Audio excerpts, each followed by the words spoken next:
They say that every genius has a touch of madness, and no one in football embodied this more than George Best, a man so gifted that even today, decades after his prime, he's still regarded as one of the most naturally talented players to ever step onto a football pitch.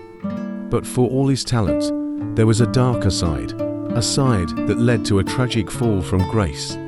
This is the story of George Best, the football genius whose life was a mixture of breathtaking brilliance and heartbreaking tragedy. George Best was born in 1946 in Belfast, Northern Ireland, and from an early age, it was clear that he had something special. He was scouted by Manchester United at the age of 15, but even then, his path to greatness was far from certain. His family was hesitant to send him away to England, and George himself initially felt homesick, nearly giving up before he even began. But Manchester United saw what nobody else could, a boy with raw, almost otherworldly talent, and they weren't wrong. By the time Best was 17, he had already made his debut for Manchester United, and it wasn't long before the world took notice. He was electric on the field, his dribbling was effortless, his speed unmatched, and his ability to glide past defenders was like nothing anyone had ever seen. Best wasn't just a footballer, he was a showman. In 1968, at just 22 years old, he helped Manchester United win the European Cup, becoming the first English club to achieve this feat. That same year, he won the Ballon d'Or, cementing his place as the best player in the world. But what made George Best truly remarkable wasn't just his skills. It was his style, his charisma, and the way he played the game with joy and freedom. He made football look easy, too easy. In fact, fans adored him, and the media couldn't get enough of him. He was handsome, charming, and lived life in the fast lane. But behind the glamour, cracks were starting to appear. George Best was as famous for his life off the pitch as he was for his performances on it. With his stunning good looks and playboy lifestyle, he became a tabloid sensation. He was dubbed the Fifth Beatle for his rock star appeal, constantly surrounded by women, expensive cars, and lavish parties. But this fame came at a cost.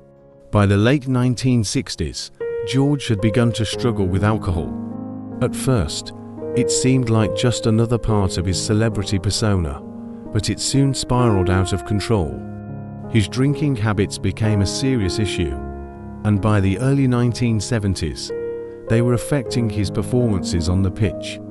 Manchester United was also in decline, and Best, who once lit up Old Trafford with his magic, found himself increasingly frustrated. The pressures of fame, combined with his personal battles, started to take their toll. He began missing training, showing up late for games, and his once brilliant performances became inconsistent. By 1974, at just 27 years old, George Best left Manchester United. His talent was undeniable, but his personal struggles had overshadowed his career. What should have been his prime years were instead marked by a steady decline, both in his football and his personal life. After leaving Manchester United, Best wandered from club to club, trying to revive his career.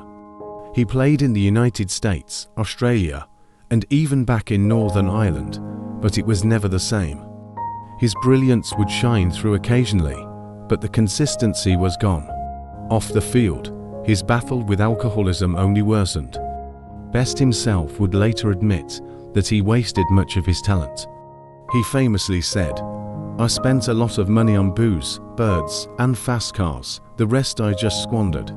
Despite several attempts to get his life back on track, the damage had been done.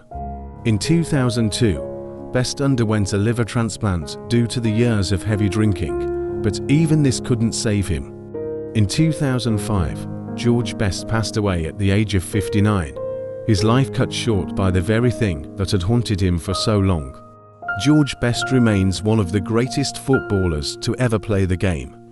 His genius on the pitch was unparalleled, and his ability to entertain and inspire fans is still remembered to this day. Players like Cristiano Ronaldo and Lionel Messi are often compared to him, but even they stand in awe of what Best could do. But for all his greatness, George Best's story is also a cautionary tale. A tale of how fame, fortune, and personal demons can tear down even the brightest stars. His life is a reminder that football, for all its glory, is played by real people with real struggles. As we remember George Best, we remember both sides of the man, the football genius who dazzled the world, and the human being who, despite his immense talent, couldn't escape his inner battles. George Best's life was a mix of beauty and tragedy. He was a player who could do things on a football pitch that no one else could, but off the field, he fought battles that he couldn't win. His legacy lives on, not just in the highlights of his stunning goals, but in the lessons of what it means to be human, even when you're seen as a football god. And that's the tragic tale of George Best, the man who had it all, but lost it too soon. If you enjoyed this video, don't forget to like, comment, and subscribe to GoalGist for more in-depth football stories. Thanks for watching, and we'll see you next time.